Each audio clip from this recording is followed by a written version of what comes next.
I guess that's kind of what we should go right into it. I mean, we both have kind of our own projects, right? That have been, successful. You've been successful. And I love that we got this whole Iron Age thing happening where you're seeing other folks that are like motivated, right? To like just say, fuck it. Yeah, we gripe and complain about properties that we've all known and loved, but maybe they're just symbols of themselves and they're not really, what they once were, maybe whatever you want to call it. But now you're seeing people start to put to action, some sort of, or have a course of action, and be able to show off their creativity. We've seen like with whether it be with crowdfunding and all these sort of independent methods that exist out there, that people, it's far more affordable. It's far more, the means have been far more decentralized than what they had been in the past. So instead of like waiting on other people to like change things, we're in a position to say, you know what, we'll just fucking go and do it. Exactly. And this is what I said in my original Iron Age Cometh video. If you have to ask the industry for permission, the answer is already no. That's how it goes. I don't think a lot of people realize how much of this is just job security for these people. Yeah, there's some ideologues. I mean, these are coastal commies for a fact, but at the end of the day, I think they throw all that out the window if it meant secure. If tomorrow them taking like an oath of allegiance to Pat Buchanan or some shit could forever secure their jobs in the comic industry, bro, they'd have a MAGA hat on and be goose stepping tomorrow. I swear to God. We all know that. It's like at least 90% job security. And I know that, gosh, I worked in a comic store back in the day. I don't know how much of my background you know, but I used to work in a comic store, and the comic store that I worked at was on like a first name basis because it was the biggest comic book store chain in the country. So they were on a first name basis with Dan DiDio. More so Joe Quesada, though, back then, because Joe Quesada was running Marvel at the time. And bro, like their politics are their politics, but once you actually sit down and talk with them, you realize how much of it is just backroom dealing and people trying to protect their spot because there's only so many chairs, right? It's a game of musical chairs. That's what the fuck it is. Yeah.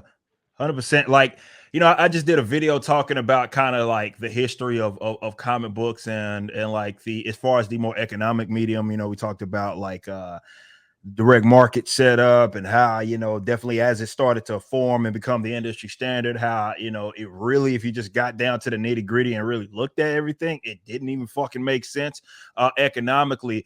But once you start peeling back those layers and you see, whether it be with, let's say, the big two and them pretty much always having a parent company in the modern age, and how, really it almost acted as if it was subsidizing their project. So when you have what we move to right now, which is now, a lot of us Iron Age guys are more so selling directly to customers as opposed to a retailer, as opposed to a distributor or something of that nature. So in the event that shit got upended, I love how you word it as is more job security. I think that's why they fight against our kind of method, because, well, if let's say that became the norm, where do these people, like, what spot do they have? And I don't know if they have one at all, to be completely honest. They don't. And you can see some of them already. Some of these people are still working for Marvel and DC, and they're already launching their own Indiegogos, right? They could put their finger in the wind, and just like anybody else, bro, they know exactly what's going on.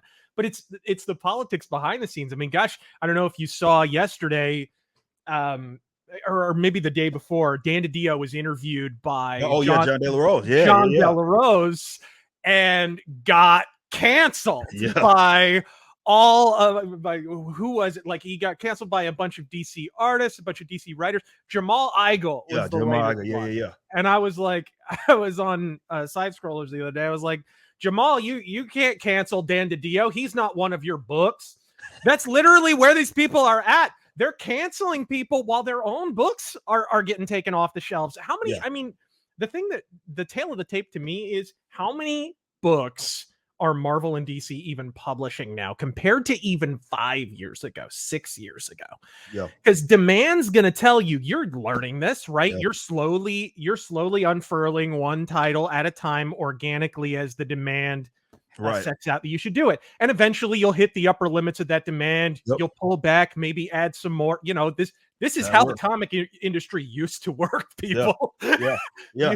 You used to listen to well, hell, that's why the comic store I used to work at was on a first name basis with Joe Quesada and such, because they would actually talk to the owners of the comic stores and be like, "Hey, how's this selling? Hey, Right. how's that selling?" Like, he had his personal number, right? Yeah. When Civil War came out, he was literally keeping in touch with the guy who owned the company, like, "Hey, how's that new issue of whatever doing?" And that was how they got a feel for, okay, here's what we should push, here's what we should pull back on. That is long gone, bro. That is long gone. Up next for the Rippaverse this fall is Alpha Core #1, written by one of the most prolific writers of all time, Chuck Dixon. Penciled by the legendary Joe Bennett. You're not going to want to miss this book. Visit Rippaverse.com to stay up to date and grab ISOM #1 to get caught up on the first appearance of Alpha Core.